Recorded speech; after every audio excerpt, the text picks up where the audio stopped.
नमस्कार, स्वागत है आपका। आप देख रहे हैं जनमंच न्यूज और मैं हूं देवेंद्र कुमार।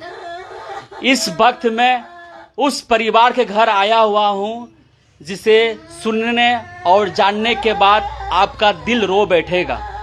जी हां, इस वक्त मैं दिल्ली के मंगोलपुरी के अंतर्गत इस गरीब परिवार के घर आया हुआ हूं। यहाँ इसलिए आया हुआ हूं, ये जो युवक देख रहे हैं 20 वर्षीय युवक अमरदीप, इसकी बीते दिसंबर 14 तारीख को रात में इसकी निर्मम हत्या कर दी गई।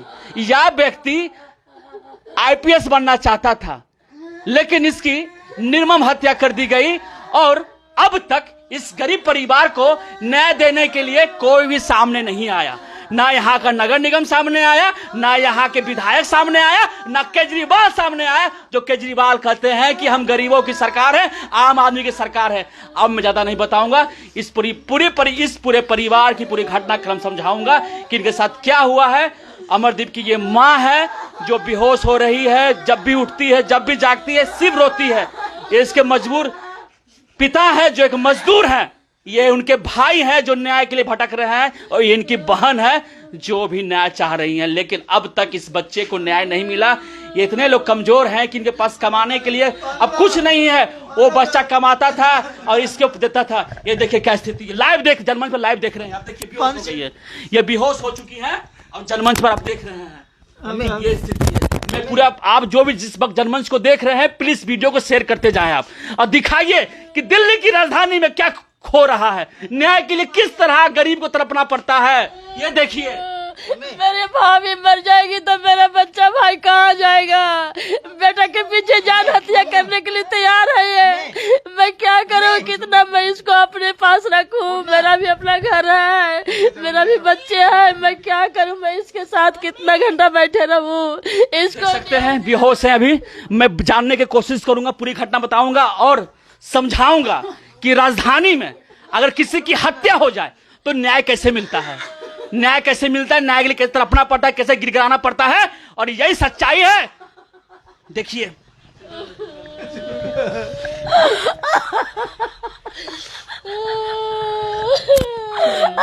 आलू का परता हुआ खाना छिना गया मेरी भाभी के। मैं क्या करूँ। बेहोश हो गए ये। मैं क्या इनको हुआ, अब इनको कैंसर है ना। मैं इनके भाई, इनका नाम प्रिंस है, मैं इनसे जानने की कोशिश करता हूं कि पूरी घटना क्या हुई इनके भाई के साथ, क्यों अब तक इनसे इंसाफ नहीं मिला, क्या परेशानी है, सब जानिए आज जनमंच के माध्यम से कि राजधानी में क्या होता है। जी बताइए, पूरी घटना बताइए आप। सर यहाँ पर बहुत माहौल खराब हो चुका है। अब प्रशासन के ढील मानिए चाहे कुछ भी मानिए, आए दिन मर्डर, आए दिन हत्या और कोई रिस्पॉन्स नहीं। क्योंकि रीजन ये है कि ऊपर तक बात पहुँचती नहीं है ना। ऊपर तक बात पहुँचती है तो दबा दिया जाता है। यहाँ पर जब बड़े लोगों का मर्डर हो तो केजरीवाल जी आके 1 करोड़ रुपए का योगदान देते हैं पॉलिटिक्स। हमारे साथ ना तो बीजेपी कांग्रेस कोई भी जुड़ा हुआ है, तो हमें कुछ भी नहीं मिल रहा, ना हमें न्याय मिल रहा है। मेरा बाबू कुछ भी नहीं है। क्या पूरी बात बताइए। वो ट्यूशन पढ़ाता था, क्योंकि घर में पूर्ति नहीं होती थी ना हम लोगों से, पापा से, मुझसे भी नहीं होती। मेरी भी पढ़ाई थी, मैं नीट की तैयारी कर रहा था, तो मेरी भी पढ़ाई उस तरीके से थी। और मैं भी ट्यूशन खोला था 10वीं क्लास से, और वो भी ट्यूशन पढ़ा रहा था 10th क्लास से। जब 10th में था तो छोटे बच्चों को पढ़ाता था, जैसे जैसे बड़ा हुआ तो बड़े बच्चों को पढ़ाना शुरू कर दिया। 12th पास आउट होने के बाद बीए में एडमिशन लिया उसने। पॉलिटिकल ऑनर्स कर रहा था 2nd ईयर, और मुझसे सारी बातें शेयर करता था। इवन मेरे सामने अगर वो खड़ा भी होता था ना तो सैल्यूट मार के खड़ा होता था, भैया मैं आईपीएस के रैंक, इस तरीके से कई सारे धाराएं बोल, बहुत सारे आर्टिकल, सब कुछ पता था उसको। और बीए ऑनर्स करते करते उसने ट्यूशन चला रहा था। वो बच्चों को आर्ट्स, पॉलिटिकल साइंस पढ़ाता था। एसएससी वालों को, सीएचएसएल वालों को और यूपीएससी जो तैयारी करते थे उनको भी पढ़ाता था। क्योंकि बहुत 20 साल की उम्र में बहुत टैलेंटेड था। घर को खर्चा चलाने के लिए मम्मी पापा की हेल्प और सभी चीज़ों को संभाल रखा था। ट्यूशन खोला था, ट्यूशन की तरह डेली सब कुछ सही चल रहा था सर। डेली ट्यूशन जाना, पढ़ना, 5-6 घंटे अपनी पढ़ाई, 5-7 घंटे अपनी पढ़ाई और 3-4 घंटे टीचिंग करके पैसा निकालता था। डेली की तरह घर आता था पढ़ा करके, वैसे ही डेली की तरह 14 तारीख को घर आ रहा था। शाम को 7 बजे उसने ट्यूशन बंद किया, ट्यूशन बंद करके घर आ रहा था। उसके साथ एक दोस्त थे चलते फिरते मार्केट में थोड़ा सा कंधा टकरा गया 3 लड़कों का। वो 3 लड़के गुंडे हैं, मवाली हैं, एकदम से क्रिमिनल रिकॉर्ड है उनका। लेकिन पुलिस ने क्रिमिनल रिकॉर्ड नहीं बताया। पुलिस ने बताया कि पोस्टर लगाते ड्राइवर करते हैं। अगर वो पोस्टर लगाते ड्राइवर करते तो डायरेक्ट मर्डर कर देंगे क्या किसी का? अगर डायरेक्ट मर्डर है तो ऐसा तो नहीं कि कोई नॉर्मल इंसान है कुछ भी। और उनके पास हथियार था, चाकू जिसको खुरकी बोलते हैं, हमने खुद देखा है उसकी फोटोज। तो वो अगर नॉर्मल होते तो क्या खुरकी रखते, चाकू रखते और छोटी सी भी बात पे क्या मर्डर कर देंगे? कंधे से कंधा टकराने पर और उसने नॉर्मल सी बहस हुई और बहस में ही चाकू निकाल के 7-8 चाकू उसने गोप दिए लगातार लहूलुहान वहीं पे कर दिया। बहुत ब्लड लॉस हुआ। प्रशासन की यहाँ पर थोड़ी सी ये डील है कि अगर टाइम से मेरे बाबू को अगर हॉस्पिटल पहुंचा दिया जाता तो शायद वो बच जाता, लेकिन टाइम से हॉस्पिटल नहीं पहुंचाने की वजह से वो उसकी डेथ हो गई। आप प्रॉपर कहाँ के रहने वाले हैं? हम लोग प्रॉपर बिहार नालंदा डिस्ट्रिक्ट के रहने वाले हैं। यहाँ पर दिल्ली में कब से रह रहे हैं आप? दिल्ली में करीबन 20-25 साल से रह रहे हैं हम लोग, बहुत समय से रह रहे हैं। अच्छा, दिल्ली में प्रॉपर रह रहे हैं। काफी टाइम से रह रहे हैं। आप कितने भाई बहन हैं? मैं 2 भाई हूँ, जिसमें अभी एक भाई था, मैं अकेला रह गया, और एक बहन है। इंसाफ के लिए अब क्या क्या कर चुके हैं अभी तक, क्या क्या किया है? इंसाफ के लिए अब पुलिस ने एक को तो उसी दिन के अरेस्ट कर लिया था, बाकी 2 को 1 हफ्ते बाद अरेस्ट किया। अब सारे कंडीशन जो है कोर्ट पे डाल दिया गया है कि आप कोर्ट से केस लड़ो। केस लड़ने के लिए हमारे पास 1 रुपया भी नहीं, हम केस कैसे लड़ सकते हैं? और घर में सब कुछ करता धरता वही था। पापा मजदूर का काम करते हैं, मम्मी पापा से काम होगा नहीं, अब हम क्या करें? अब हमें बस दिल्ली सरकार से और जितने भी IAS IPS ऑफिसर्स हैं उसका खुद लेक्चर देख सकते हैं यूट्यूब पे, अमरदीप GS से है। और प्लीज वो लोग हेल्प करें, और हमें दिल्ली सरकार से एक ही गुहार है कि हमें उचित आर्थिक मदद की जाए, जिससे कि हम अपने आगे के जीवन यापन को कर सके। मम्मी कैंसर पेशेंट, इनकी इलाज करवाऊंगा, भाई का केस लड़ूंगा, या मैं अपनी पढ़ाई करूंगा। मेरी एज खत्म होती जा रही है धीरे धीरे, इनके चक्कर में मैं खुद बर्बाद हो चुका हूँ। अब बस एक ही उम्मीद है कि यार दिल्ली सरकार से गुहार लगा रहा हूँ, यहाँ के कार्यकर्ता से गुहार लगा रहा हूँ कि हमें आर्थिक मदद करो ताकि हम अपने जीवन यापन को कर सके। जी हाँ, हम इतनी जानते भैया कि हम लोग सारे लेडीज महिला मिल के हम बहुत खुश थे केजरीवाल से कि हम लोग का गाड़ी फ्री कर दिया गया था। मगर आज इतना मैं दुखी हो गई हूँ कि मेरे भतीजा को मर्डर कर दिया गया। MBBS की तैयारी कर रहा था, बड़ा भाई भतीजा नहीं MBBS की तैयारी किया है। आपसे यही रिक्वेस्ट है कि मेरे भतीजा को कम से कम तो आप नौकरी दिया जाए इसको, कि ताकि कि माँ बाप को ही पालन करे। क्या कहना चाहते हैं केजरीवाल को और आप क्या गुहार लगाते हैं? मेरे बुढ़ापा का सहारा की कुछ चाहिए, मुआवजा चाहिए, और मेरे बेटा की नौकरी चाहिए ताकि मुझे पाल सके और खुद भी बन सके। इतना तो मदद कर ही सकते हैं ना। और उस बच्चे को फांसी दे दो, फांसी हो उससे उनको फांसी के तख्ते पर मैं देखना चाहता हूँ। जिस तरह निर्भया कांड में फांसी पड़ा, अभी फिलहाल मैं शबनम का सुन रहा हूँ फांसी पड़ने वाला, वो भी मर्डर किया। तो आए दिन मर्डर यहाँ होते, आए दिन मर्डर करते रहेगा। मेरे बच्चे का डर है। 3-4 दिन पहले एल ब्लॉक में एक और मर्डर हो चुका है, लेकिन कोई भी मीडिया यहाँ तक नहीं आ पाई, नेशनल न्यूज कोई भी 3 दिन पहले ही। और अभी एक सुल्तानपुरी नाला है, वहाँ पे सड़ा हुआ डेड बॉडी मिला सर 10 दिन में। पार्टी में लेके गए थे उसके दोस्त और मार दिया उसको। बड़ी मीडिया को टाइम कहाँ है? बड़ी मीडिया, आज तक वाले, जी न्यूज वाले, रिपब्लिक वाले, ABP वाले सिर्फ देश में जहर उगलते हैं। सच्चाई दिखाइए, आपकी जरूरत है इस परिवार को। और केजरीवाल जी को हम दिखाना चाहेंगे परिवार का पूरा दृश्य। ये देखिए लोग कैसे रहते हैं, क्या करते हैं ये लोग। घर देखिए पहले इनका, ये देखिए घर है, वन रूम सेट घर है। ये देखिए वहां से शुरू होता है घर इनका और यहाँ आके खत्म हो जाता है। ठीक है, यहीं पे पढ़ाता था बच्चा, और रात में पूरा परिवार यहीं पर सोता है। केजरीवाल जी ध्यान से देखिएगा पूरा वीडियो को आप। ये देखिए, ये छोटा सा कमरा है जहां पर एक बच्चा IPS भविष्य का हो सकता था, जहां पर बच्चा इस देश का अपना महत्वपूर्ण योगदान दे सकता। क्योंकि बचपन से ही बच्चा पूरे मोहल्ले को बच्चों को पढ़ाता था। देखते कुर्सी देखिए, यहां बच्चा के पढ़ते थे, दिन में पढ़ते थे, रात में भी पढ़ते थे, और ये लोग यहाँ पर जीवन यापन करते थे। ये देखिए, ये लड़का तस्वीर देखिए आप, ये स्थिति है। ये क्या चीज, वो कप में देखिए से कैसे सजा के रखा था लड़का के। अपना स्टूडेंट ने इसको गिफ्ट किया था कि भैया तू IPS बनाओ, हम लोग को भी IPS बनाओ।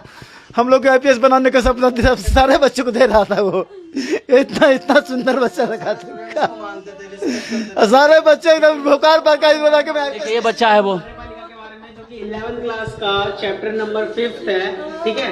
और 5th चैप्टर में जो कार्यपालिका के बारे में बताया है, देखिए तो कार्यपालिका का अगर हम सबसे पहले अर्थ बताएं तो अर्थ के अंदर क्या होगा कि जो कार्यपालिका है वो विधायिका द्वारा बनाए गए कानूनों के सारे ये जी ये देख रहे हैं, अमरदीप की न्याय की लड़ाई लड़ी जा रही है।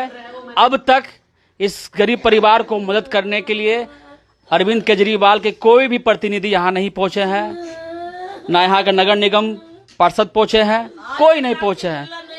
यहाँ के जो राखी बिरलान विधायक हैं वो भी नहीं आए, आम आदमी पार्टी से हैं। वो वोट जब लेना था उनको तो इनके घर पे आए थे वोट मांगने के लिए कि मदद कीजिए, वोट दीजिए, लेकिन लोग वोट भी दिए हैं।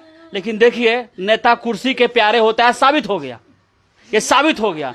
और यह भी साबित हो गया है कि बड़ी मीडिया जो है, जो दिल्ली में मठाधीश बना हुआ है, किस तरह के साथ गरीबों के साथ बर्ताव करता है, वो भी आपको दिख रहा होगा। यह घटना 14 दिसंबर का है, 15 दिसंबर को संज्ञान में पूरी तरह से आया, और तब से देखिए आज कुछ नहीं हुआ।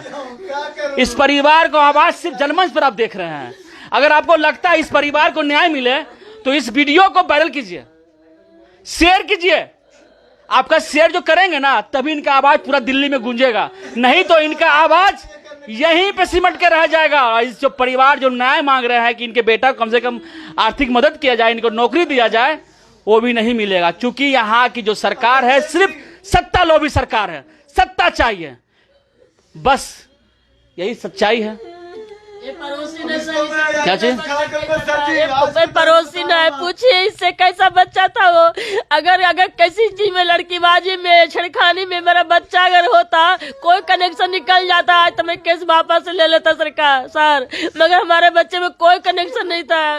मोहल्ला वाले सब हाय हाय कर रहा है कि अरे बाप रे बाप, अमरदीप लड़का था, किसी का सर उठा के नहीं देख सकते, किसी से भी पूछ सकता है पूरी गली में। बगल में बीजेपी के अध्यक्ष है मुन्ने देवी, आप उनसे भी इंटरव्यू ले सकते हैं कि वो बच्चा कैसा था। वो खुद देखते आइए, किराए पे हम लोग यहाँ पे पिछले 5 साल से रह रहे हैं, बाकी किराए पे तो हम आज यहाँ कल वहाँ तो रहते ही हैं। पिछले 5 साल से रहे इस गली में, आप इस पूरी गली में किसी से भी पूछ सकते हो वो बच्चा कैसा था। बगल में मुन्नी देवी जो बीजेपी के अध्यक्ष है, उनसे भी पूछ सकते हो कैसा था, वो खुद बता देंगे आपको सारी सिचुएशन, सारी बात। देखिए, यही हाल होता है प्रवासी मजदूरों का।